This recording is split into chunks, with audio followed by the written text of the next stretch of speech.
ఇంతకుముందు 1976లో Kuwait government ఒక చట్టాన్ని అయితే రూపొందించారు. అదే ట్రాఫిక్ సంబంధించినటువంటి లా యొక్క చట్టం 204 మరియు 50. అయితే ఈ చట్టాన్ని కాస్త సవరిస్తూ ఈ 2025లో మరొక కొత్త చట్టాన్ని అయితే రూపొందించారు.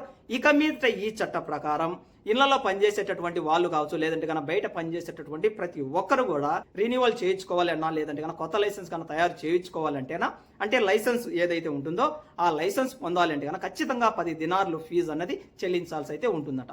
ఇదేంటి బ్రో, ఒక చిన్నపాటి కార్డుకి లైసెన్స్కి 10 దినార్లు ఎందుకంటే కన్నా కువైట్కి సంబంధించినటువంటి లా డిపార్ట్మెంట్ వాళ్ళు చెబుతున్నటువంటి లెక్క ప్రకారం మరి లైసెన్స్ అన్నది తయారు చేయించుకోవాలంటే కన్నా ఖర్చు అయితే అవుతుంది కదా. అంటే ఈ పేపర్ సైజ్ అనమాట, చిన్నపాటి కార్డు ఇస్తారు కదా, ఆ కార్డుకు ఖర్చు అవుతుంది కాబట్టి ఇక మీద ప్రతి ఒక్కరు కూడా బయట పనిచేసేటటువంటి వాళ్ళు కావచ్చు, ఇళ్లలో పనిచేసేటటువంటి వాళ్ళు ఖచ్చితంగా 10 దినార్లు ఫీజు అనేది చెల్లించాలని చెప్పేసి కొత్త చట్టాన్ని అయితే రూపొందించారు.